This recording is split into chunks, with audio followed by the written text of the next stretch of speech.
द्वितीय श्लोक में आब्रह्मस्तंभ पर्यंतम सर्वमायामयं जगत् सत्यं सत्यं पुनः सत्यं हरिर्नामैव केवलम्। आब्रह्म स्तंभ पर्यंतम, अखिल जगत में छोटी से छोटे जो वस्तु है उसी से शुरू करके ब्रह्म तक, सर्व मायामयम जगत, मतलब जो ब्रह्मा है, जो सर्जन किया है, वो सर्जित वस्तु एक दिन ही विसर्जन होने वाले, इसलिए कहते जगत।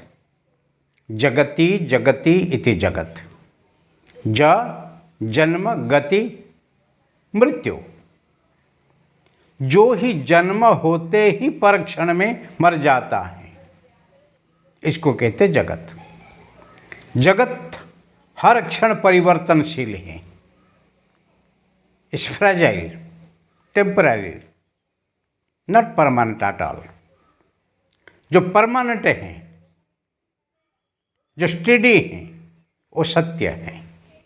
इसीलिए जीवन में जो परिवर्तनशील है इसको कहते हैं हम मिथ्या।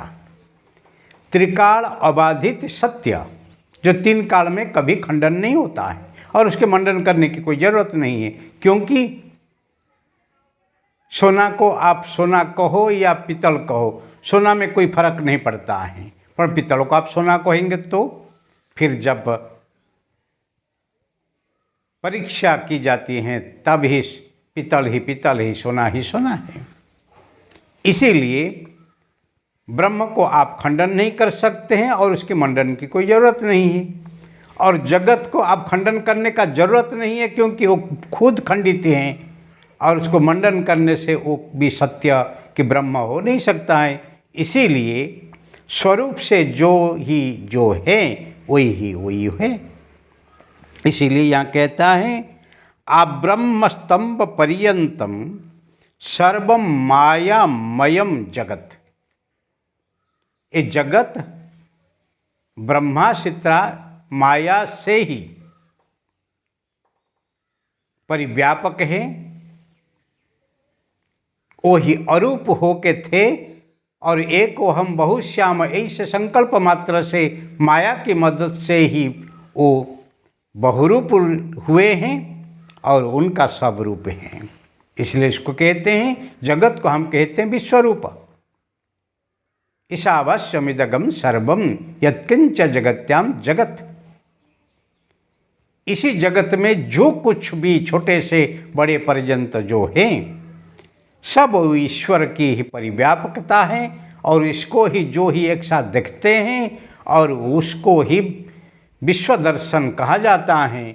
इसीलिए जीवन में बाहर जगत को देखने से पहले आपकी दृष्टि को सुधार लो, और आपकी दृष्टि सुधरी जाए तो फिर इसी जगत में वही सत्य को दर्शन करने के लिए बहुत कठिन नहीं है।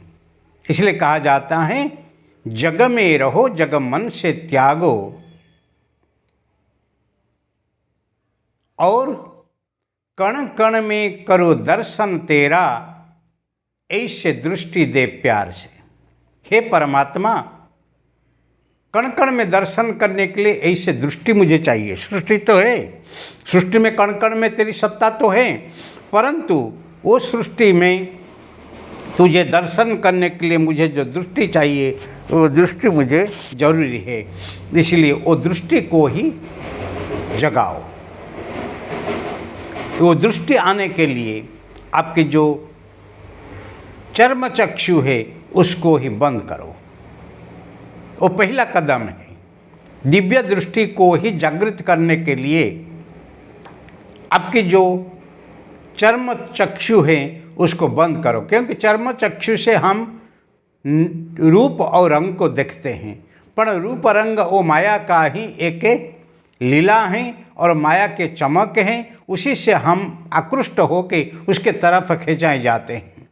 इसीलिए आँख को बंद करके ध्यान में बैठो और फिर देखो, उसके बाद धीरे धीरे मन में जो लुचाई है, मन में जो माहिती है, मन में जो वृत्ति रूप में है, वो सब शांत होने के बाद जो ही विवेक जगती हैं, जो ही ज्ञान उत्पत्ति होती हैं, एक ज्ञान को ही देखो और वो ज्ञान माध्यम से आप ही, इसीलिए देव देव महादेव उनका जो चर्म चक्षु को अर्ध निमिलित करके उसको बंद करके और तृतीय नेत्र माध्यम से इस संसार को देखते ही रहते हैं। इसीलिए ज्ञान चक्षु माध्यम से आप केवल वो जगत में कण कण में जगतपति को दर्शन कर से हैं। सत्यम सत्यम पुनः सत्यम, त्रिवार सत्य जो बार बार दोहराया जाता है, उसमें एक स्थिरता है, एक ध्रुवता है। इसमें इसे कहते हैं सत्यम सत्यम पुनः सत्यम हरे नाम एव केवलम, वो ही सत्यता है। और जो ही हरि नाम कीर्तन करते हैं उनके जीवन में केवल एक विशेष